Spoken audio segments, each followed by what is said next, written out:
আলাইকুম। এখানে আমি কি রান্না করবো, কাঁচা কলা রান্না করবো। আর এখানে কি দেখতে পাচ্ছি সবজিগুলো সব কেটে কেটে কেটে রেখে দিচ্ছি, সবাই একটু রান্না বান্না শুরু করে দিচ্ছি।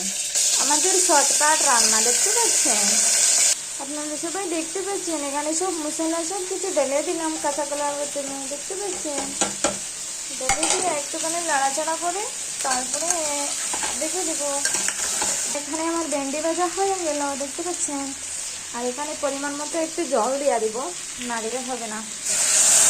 পরিমাণ মতো জল দিয়া কুকারের ঢাকনা লাগাই দিয়ে রেখে দিব, একটুখানি দুটো চিটি দিব, তারপরে বন্ধ করে দেবো। থেকে আসি এখন পড়াশোনা করছে, দেখতে পাচ্ছেন। ওই মাত্র স্কুল থেকে এসেছে,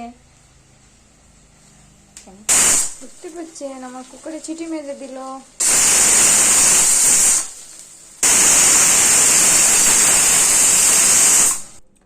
আপনারা দেখতে পাচ্ছেন আমার রান্নাটা পুরোপুরি কমপ্লিট হয়ে গেছে। এখানে যে বেগুন দেখাচ্ছিলাম, বেগুন ভাজাটা হয়ে গেছে। এখানে ভেন্ডি ভাজাটা হয়ে গেছে। এখানে যে দেশটা সবজি দেখাচ্ছিলাম কুকারে বসেছিলাম, সেটাও আমার কমপ্লিট হয়ে গেছে। আপনারা কেমন লাগছে? ভালো লাগলে আপনারা লাইক করবেন, কমেন্ট করবেন, শেয়ার করবেন, ভিডিওটা ফলো করবেন। আর আপনারা সবাই ভালো থাকো। আল্লাহ হাফিজ।